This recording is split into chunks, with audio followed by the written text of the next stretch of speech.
Dharma is your duty to your own soul. Dollars make bigger dharmas doable. Make the most of your spins around on planet Earth. Welcome to the Dharma and Dollar Show with your hostess with the mostest, Kate Stillman. If you're repulsed by money, success, P&L statements, productivity hacks, don't listen. Stick to the Yoga Healer Body Thrive episodes released every Monday. But if you yearn for money talk, investments for your activism, real numbers in real time, if you want to get greedy for the good of all, stick around. And ask yourself before we begin, what do you want to make happen next? Hello, and welcome back to the Yoga Healer Real Life Show. It's me, Kate Stillman, your hostess, and today we have Allie Van Fossen with Get Out of Your Box and Into Your Journey.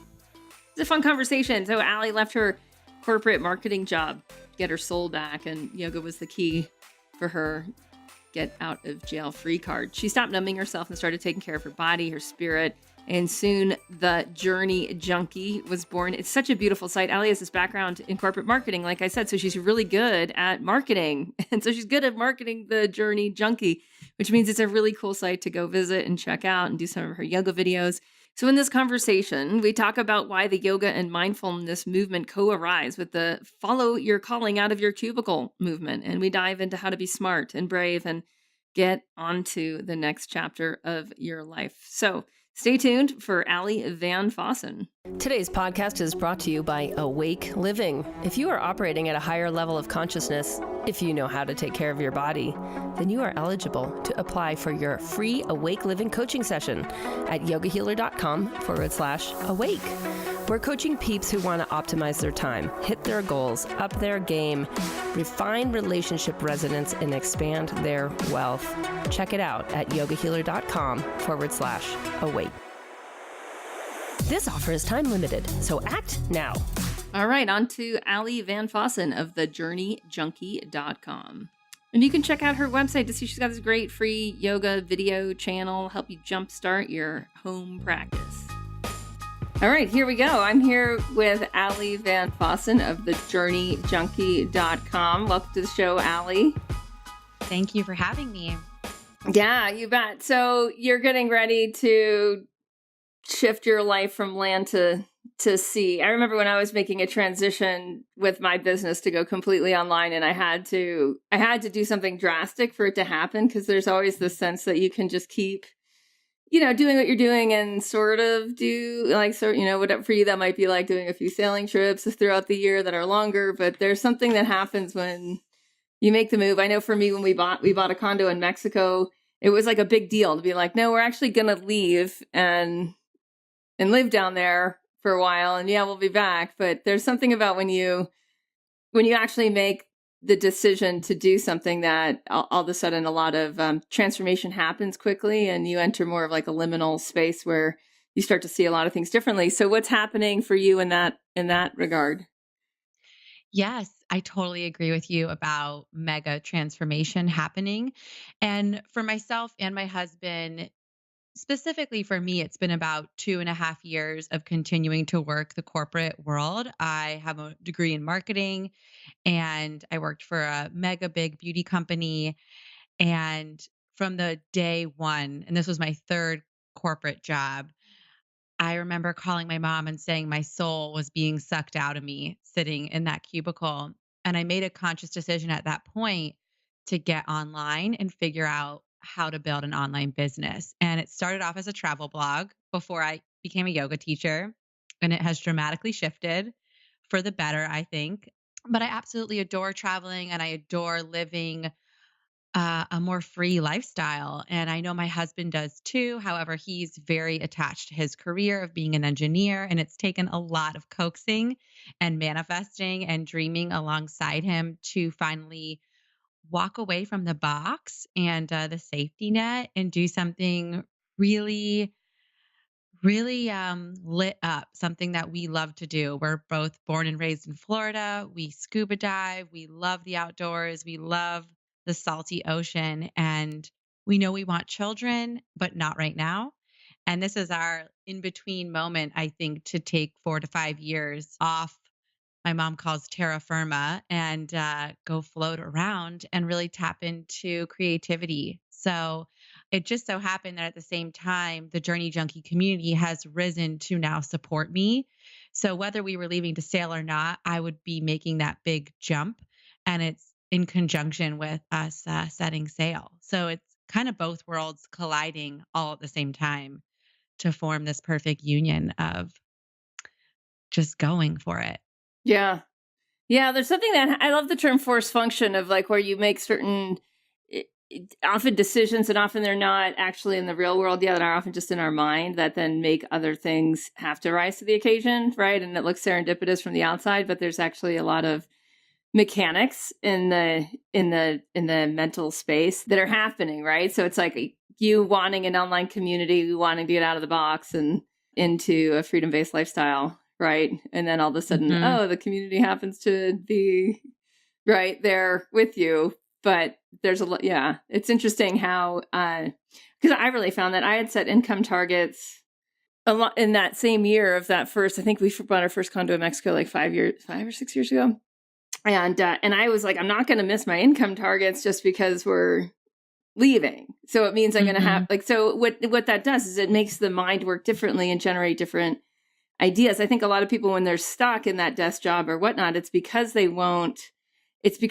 force something else to happen, right? They won't force function out other choices that they don't come up with the better ideas. And then they wonder like, why doesn't my idea work? Or why can't I make the leap? Yeah. And I'm really a big believer in that we're all in this feedback loop of recycled inspiration. So one idea is not a new idea. It's just that person channeling the idea. And everyone is called to follow different people and their ideas. But like you said, when you're stuck in that loop of sitting at your desk all day and usually not fueling your body with healthy foods, you're also not watching healthy content, you're not engaging in healthy conversations. You're just in this rut of absolute blah. At least that's what I have witnessed and experienced in the corporate world and working for large companies of hundreds of people all sitting at cubicles. And once you start to peel away some of the layers of, I think, self-doubt and insecurity and start fueling your confidence through, your entire lifestyle, which I know is what you preach. The Ayurvedic lifestyle is very integrated. So I preach that too. You have to eat healthy. You have to digest healthy content. You have to have conscious, high vibing conversations. You have to move your body, self care, be a student forever. I'm really, really adamant about all those things. But when you start tapping into that, I think the creativity starts zooming into your brain out of nowhere. And when you might have once thought you weren't a creative, all of a sudden the creative juices are just flowing nonstop. And I think once you give fuel to your ideas, are you showing me your shirt? No, I was playing my to plug in. I was like, wait, does your shirt say something really awesome? awesome? Oh, it does. My shirt does say something really awesome. Here, you want to read my shirt? Okay, let me see. Can you see it? I'm blessed. I'm blessed every day. I wake up. So I just try to maximize every day to the fullest. Okay, that is exactly what I'm trying to say here. That was a perfect timing moment.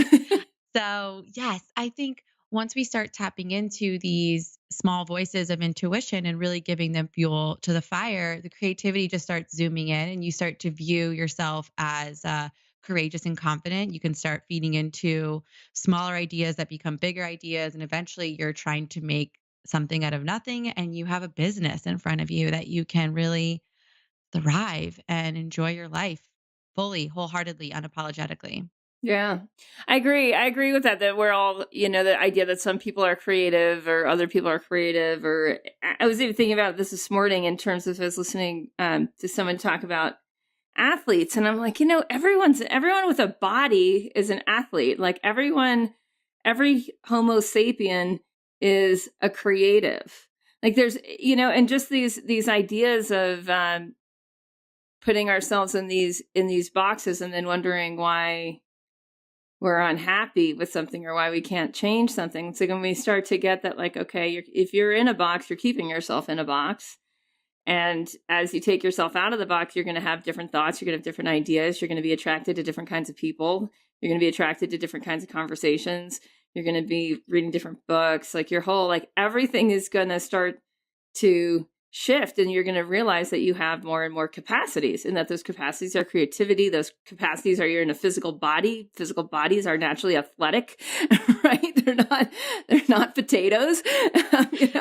There's right. And we start to really like, wait, I have freedom of choice. I have freedom of choice to direct my awareness, right? And to engage in certain thoughts, to engage with certain people, to engage with certain ideas, to make certain things happen. And there's such an intense amount of responsibility with that. And I think a lot of people don't actually want to take responsibility. They don't, like there's that sense of like insurance. I never bought into the insurance industry. I mean, actually, I do buy insurance. So let me just clarify that.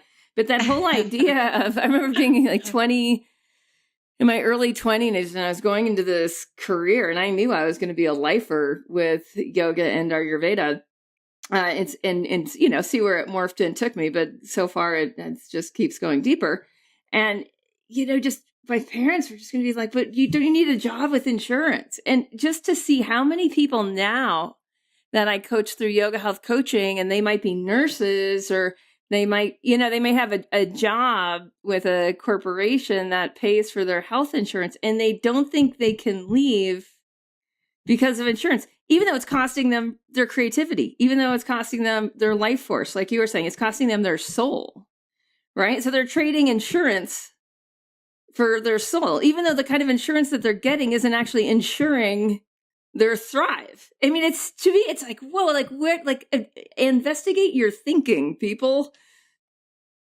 That is such a good point. And I think was one of those people. And actually, this will be the first time in my human life that I won't have health insurance through a corporation. And it is a little scary. I think we are brainwashed to think that we need this insurance.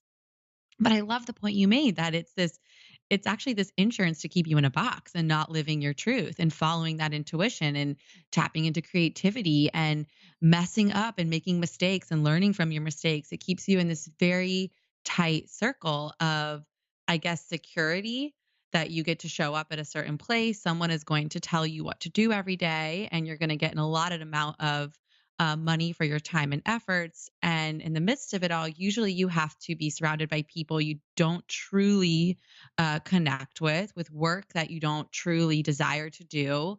I want to venture that 90% of people in the corporate world are not doing what they want to do. I think there's a select blessed few that went into a degree or a field that they really vibe with. Like my husband, he loves being an engineer. He loves concrete and cranes.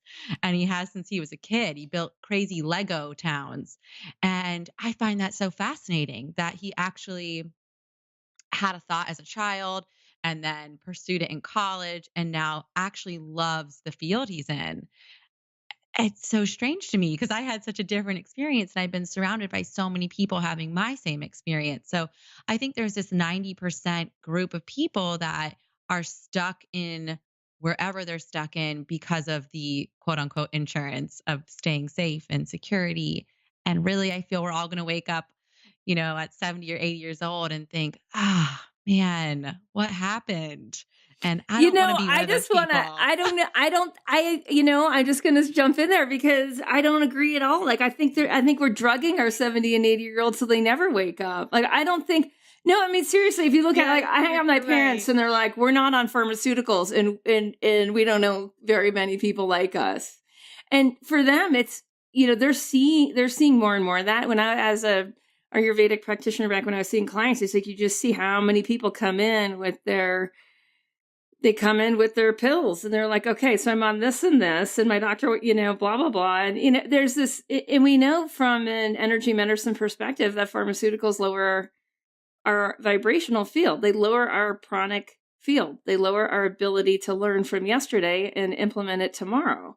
And so if we get that, it's like, oh my gosh. And now we're drugging our kids right? And Right. we're drugging our babies, right? I mean, it starts with the first, I mean, usually like within the first 10 minutes of birth, we're injecting pharmaceuticals into baby's bloodstream. I mean, it's so freaking nuts, right? Like the reality of it. And then you're saying like 90% of the people in your experience are not in Thrive. They're not doing what they want to do. They're not having the conversations they want to have. They're getting their soul sucked out of them.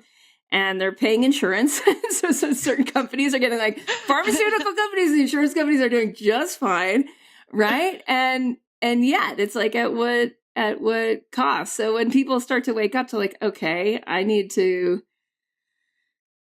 stop my own madness, right? Like I can't stop anybody else's madness, but boy, I can stop my own madness. And they start to wake up to their desires, right? I find that so much of that first part of actually figuring out what you like to do, like what you like. And I often find that starts very physically, like getting people to start to notice, like physically, like what does your tongue like to taste? Like what cloth makes your skin happiest? Like what, I love Mama Gina and what is her deal? The She womanly just wrote art that book, of and the title of the book is pretty vulgar. pretty but vulgar.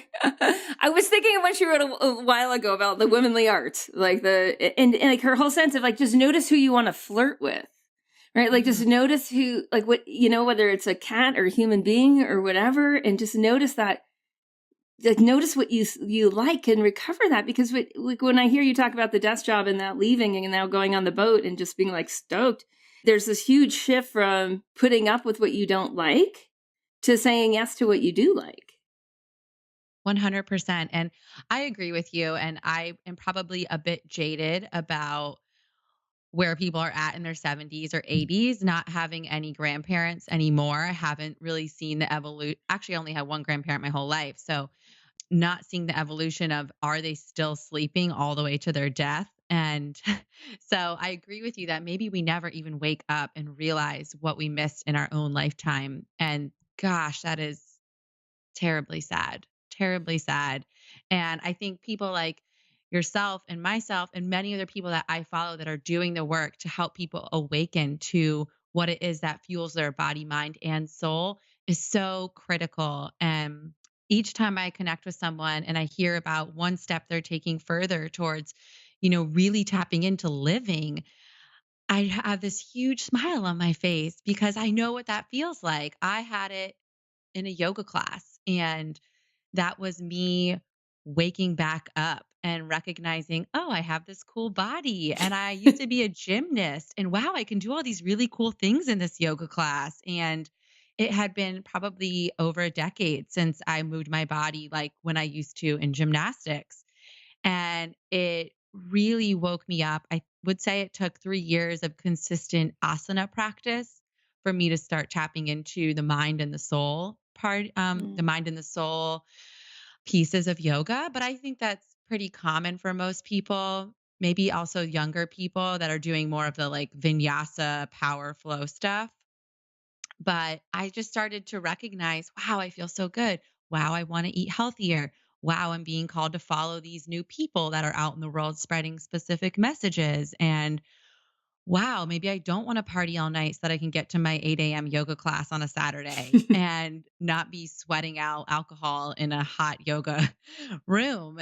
So all these small life shifts start to happen, and they're tugging at you and they're asking you, and they're really, I think, pulling at you. And the more you tap into it, the harder it pulls and the better it feels to follow the pull. And so that was really my experience of awakening and really going from this, I want to say, shallow sorority girl who was super attached to materialistic items and titles and salaries and the number on the scale to someone who really doesn't think about any of that anymore. And I'm much more worried about what book I'm reading and what conversation I'm having and the creative work I'm setting aside, and how many restorative yoga classes can I go to versus vinyasa power flow classes, so that I can reconnect all the layers and not just work on the one. And I feel really blessed to have found yoga at 24 through a Groupon in my local community. That's awesome. And I feel really blessed that I found it and then I stuck with it and I really saw it through and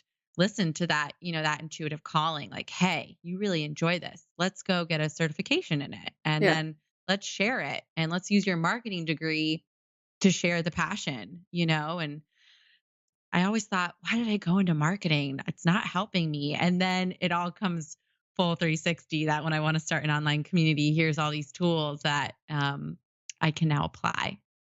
Yeah. Yeah. Because if you don't have a degree in marketing and you want to make it as a online business, you're going to have to get your own equivalent of a degree in marketing to make it work. I know because I coach yoga teachers into taking their work online. And it's like, there's this sense of, I don't want to do sales or marketing. And it's like, well, then you're not going to make a living.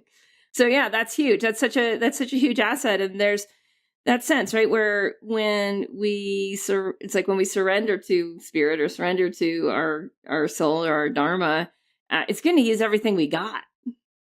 Right. And then, then the things that we don't have that we're going to need, we're going to have to develop. We're going to have to learn new tricks, new tools to put in our quiver, right? To bring along for the journey.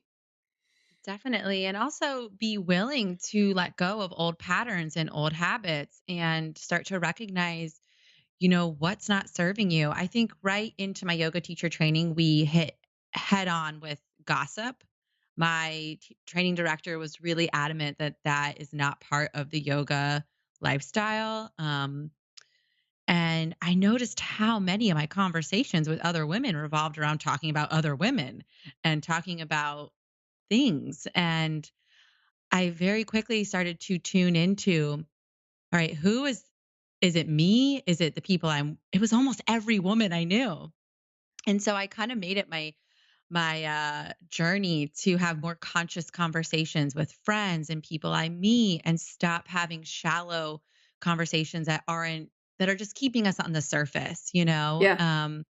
And that was the first light bulb moment for me in yoga teacher training is, oh my gosh, all of my conversations involve gossip, even with my mom and then my mom's conversations. And I started challenging her with her girlfriends.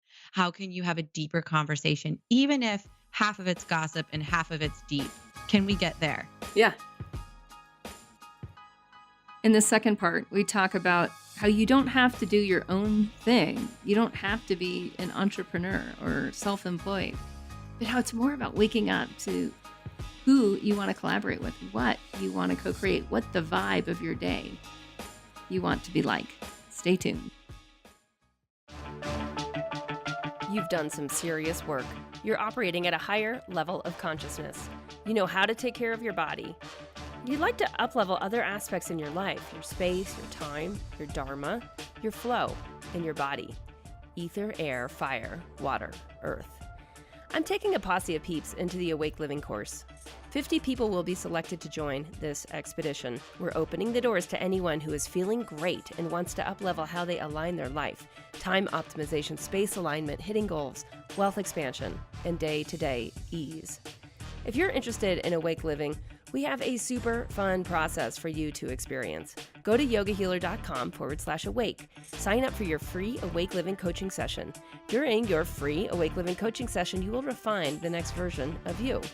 As a bonus, you'll receive the 60-minute workshop, Insider Scoop on how I optimize my day as a yoga mom, tribe leader, and social entrepreneur. Go to yogahealer.com/awake and sign up for your free Awake Living coaching session.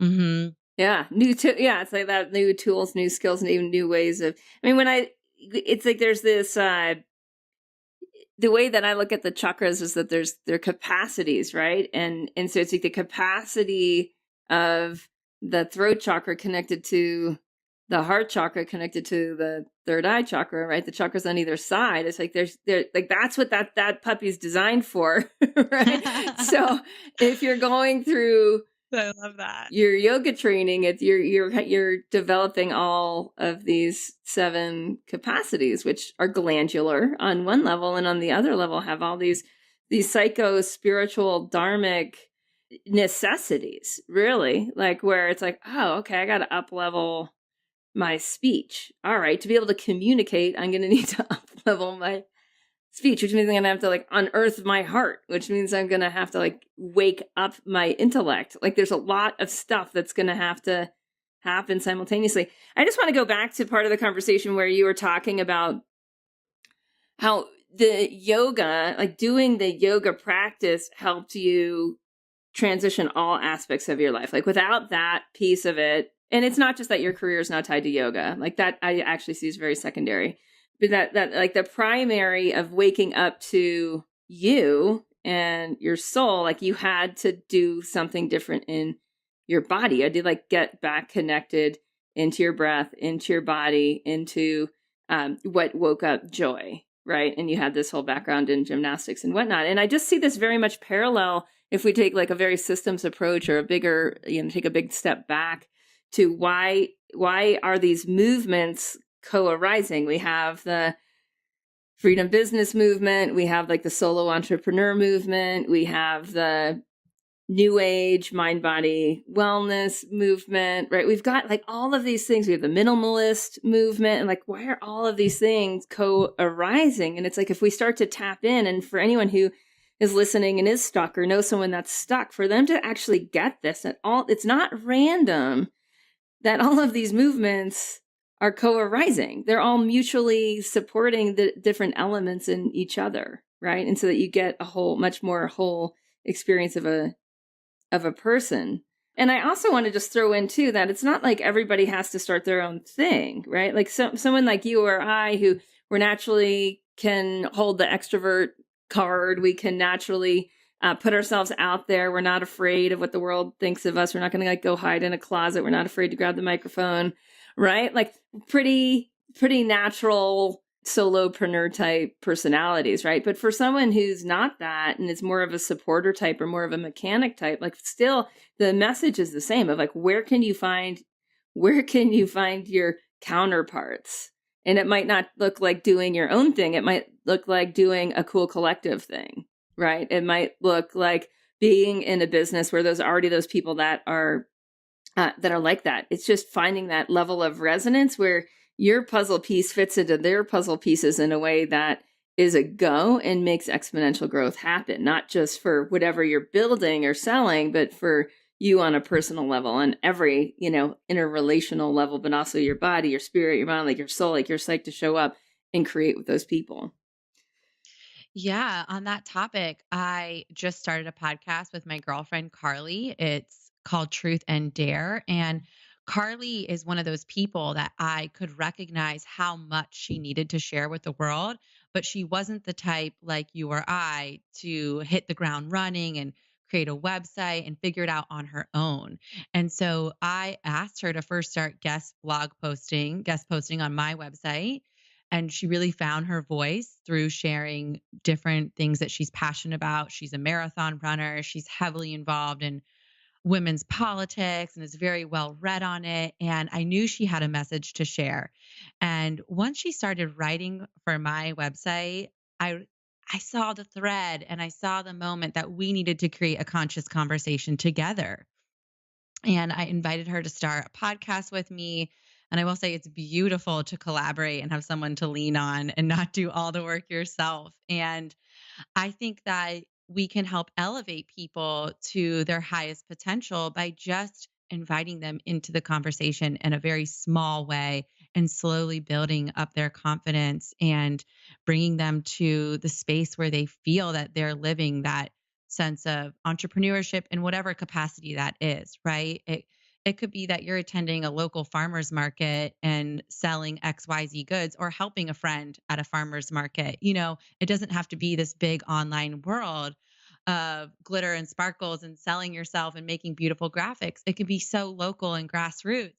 And I think all of it is so important. It's just about, I think, taking the direction and taking the reins of your life and doing what makes you feel good and lights you up, and not just letting someone else tell you what to do for every day of your life. And we're all over the place, but that's because I feel like I can just riff off everything you're Yeah, saying. no, it's good. And just to, yeah, I mean, one of the principles that we use a lot at Yoga Healer is Kaizen, of like small continuous improvement. And I love what you were saying about the helping a friend at the farmer's market. It's like just really, it's just that. It's just like starting to find what lights you up. It's starting to question the things that you notice, like, why am I paying this bill? Right? Or why am I going into this space that has lighting that's sucking, the life force out of my eyeballs, literally, right? Like fluorescent lighting is toxic, right? So, these things of like just starting to Ah. use our body and use our physical intelligence to notice like, this is a yes, this is a no. And just Mhm. respecting that. So if it's helping a friend and you get lit up and it's fun and you're connected, like great, that'll help the next phase unfold. So let's just, as we kind of wind down, like let's talk a little bit about the journey. I'm writing this book right now. It's called Awake Living, and I'm looking at growth very much in chapters, and I feel like where people get stuck or bogged down or shut down or closed down is when they look forward and it's either like this big white space and it's all too big, or the dream is not a big white space. It's a very clear concrete thing, but it's too hard, it's too big. Mm. And so Mhm. my whole point in helping people navigate the next level of dharma, and what I've experienced as a lot of continuous growth for years, right, that starts to live, it gives me the experience of living a life that's way beyond my dreams. Like my experience now is I never could have dreamed this on so many levels, right? It's just Yeah. like, wow. And so the whole idea is like to live a life that's actually beyond your wildest dreams, to chunk it down into chapters or into journeys, and to allow each chapter, like each next phase, to just be a chapter. And the idea is like, you don't even have to know how the book ends. Like you don't have to even know what's going to happen 2 chapters later. Can we just get into this next chapter and just focus on that, knowing that the one after that will appear? Like you'll be ready to write the next one when you get to the end of this chapter. Yeah, I love that topic and that concept. And that is definitely what is happening for me. And I think many other people who are following that intuitive calling. My website started as a travel blog. However, then I got into the corporate world and I wasn't traveling. So that didn't really work anymore.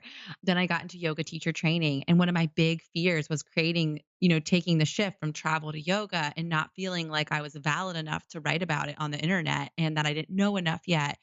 And my yoga teacher training group really helped me get over that fear. And I remember just journaling out pages on pages about my fears and then crossing it all out and ripping it all up and saying, you have to do this. This is your calling right now. And no matter how it ends or begins again, it doesn't matter. This is what you're feeling right now. And I'm really big about leaning into the discomfort and knowing that that's usually where the magic is lying and where your life is going to start changing. And so from that space, there was about a year and a half of me writing blog posts that I go back and read, and they're funny to relive and reflect upon my writing style and the things I wanted. I mean, I used to write things like 6 leggings for your yoga class because I saw other people doing it and I thought it's what I should write at the time. And it took me a good 2 years to really articulate the message I wanted to want to spread. And I would say the next journey from there was getting on YouTube. That was a whole new journey that was so scary. Again, like going from in the studio to online, not having human bodies in my back porch that I film in, and speaking straight into a camera and actually having to do the whole class as a demo and speak. And that was another huge journey of facing fears and leaning into discomfort, but knowing that the community I was serving needed videos. They were done just reading. They needed a new communication channel to connect with me on. And I remember buying all the equipment and then it sat in my house for 6 months and I just stared at it. I was so scared of it. I was so scared of it. And now I'm a year into a YouTube channel, almost at 15,000 subscribers. And it brings me so much joy to film those videos. And I feel at home filming them. And so that was another journey. And then I just created my first online yoga program. I finally put a price on a price behind myself and sold myself. And that was really hard too. That was a lot of leaning into discomfort and fear and having to be super salesy. And I have to say, it was about a 6-month creation process. And I spent a lot of money and time. I was still working a full-time job. I was waking up at 5 in the morning, working till midnight, working on my lunch break. Every single weekend the past year, I have worked on the Journey Junkie community and the paid program. And the results were phenomenal. I mean, I made more than my yearly salary in a 3.5 week launch. And it just proved to myself that you are valid, you have a message to spread. And when you put patience and discipline behind a message, you can do what you want in this world. But yeah, like I had no idea what the outcome would be. It was 6 months of working on this project with no idea what the outcome would be. And it was the scariest, but it was the most beautiful experience I've had to date, besides getting married a year ago.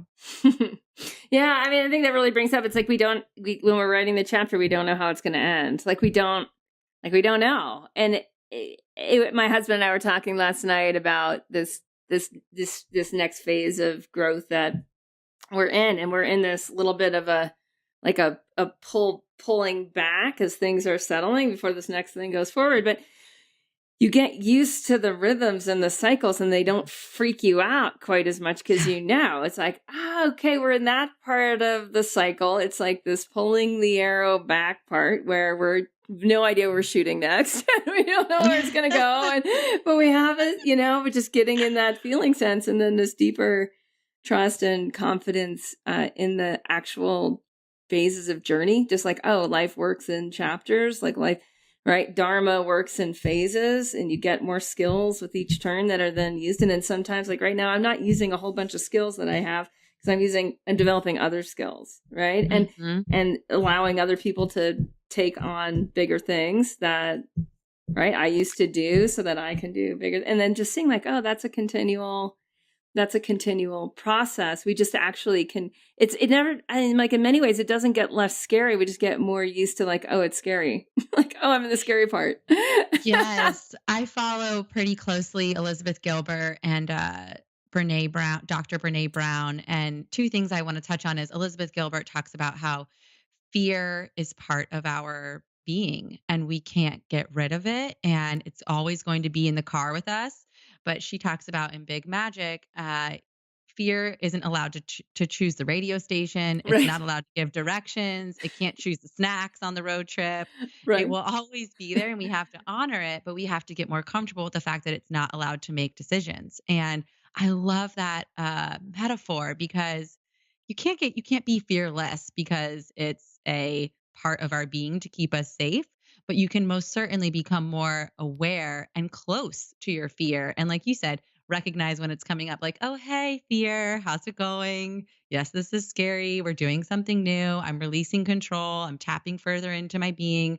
But it becomes easier and easier for sure as you do the work. And then the other part you're touching on, the journeys, Dr. Brene Brown talks about how in our lives, there's the first, second, and third part. And the second part is the messy part.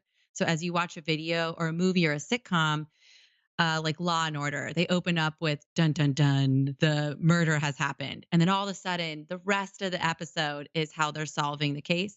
And then you get like a 5-minute ending on the success. But the whole show is the messy middle part of navigating the successes and failures of trying to find the last scene. And that is such a good metaphor for any project or idea that you're taking on, that you have to get comfortable with act 2, the messy part. And I always really keep that in my mind as I'm moving into new spaces and new journeys and new chapters. Yeah, I agree. And that when we can do that, because then part of the self is actually invested in the spaciousness that allows for the bigger picture, right? What some traditions will call the grounded being, or others will call, like in the yoga tradition called Tantra, or Tantra, you say, you might call it Shiva. If you're a classical, you might call it Purusha, but just like you're in the backdrop.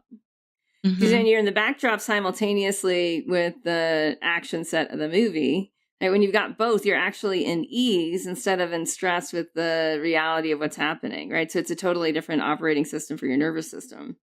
You're like, okay, I'm in that really unknown, scary, stressful part. Cool. I can relax into that flow and then give it all I've got simultaneously, because I can be invested in both. And that choice right there, that's the choice that we can all get better at a million times a day. That's fun. Yeah. In every action we take, like our food choices, anything that we do, I think there's that moment of you're in act 2 and it's messy and it's uncertain and it could go one or two ways. And I think, like you said, relaxing into it, but also working with it is so key to, living an abundant life. Yeah. So yeah. Awesome, Allie. Well, it's been fun, and I'd love to talk more. I'd love to have you come on with the Yoga Health Coaches podcast. We're starting a podcast to talk about marketing. That would be great. Talk about the yoga of marketing. I would love to do that. Like you said, it's a whole nother world. And even though I have a degree in it, I never worked in online marketing. So learning the back end systems has been a wonderful process for my brain. Yeah. But being a forever student and knowing that you're going to always have to have your student hat on and be willing to sit down and read and, really engage and absorb new information is key, I think, in any facet. Yeah. So yeah. Thanks for having me on, though. It was a really pure joy to talk to you and connect. Awesome.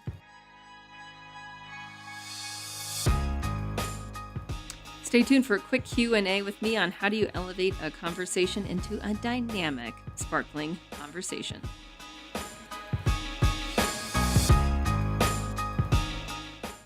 Have a question for Kate? Be a podcast collaborator. Ask Kate a question. If she doesn't have a good answer, she'll find an expert. Topics range from Ayurveda, yoga, sleep, energy, disease, parenting, aging, dying, thriving, suffering, wildcrafting, gardening, making money, making better money, and living on Dharma. Wellness questions are answered on The Monday Show. Dharma and Dollars questions are answered on Thursdays. Okay, so this question comes from yogahealer.com/ask. Thanks so much for recording questions here. I love it. And the question is, I fall into this rut of having similar conversations and don't leave feeling inspired and sparkly. So how do I shift that, Kate? And all I've got to say here is you start to take risks. So the idea that it's going to be easy and comfortable, you can park that idea on the sidelines, because if you're practicing a new behavior, especially in relationships where people are used to you showing up in a certain way, it's probably not going to be easy and comfortable.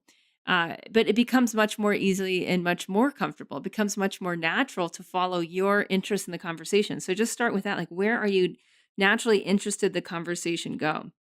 And if you're someone who listens more, this is actually, you're going to want to actually interrupt the speaker, which might be very startling to people who are used to you just kind of like going along the ride of their conversation. But you'll start to get used to that too. You'll start to actually trust your instinct, and then you'll start to notice the conversation gets more interesting. And that's the barometer you want to look for, is the conversation is more interesting to you and it's more interesting to your conversational counterpart. And if anything, you can say like, hey, do you mind if I interrupt? Because where you're going, I actually would like to see if we could go in this direction.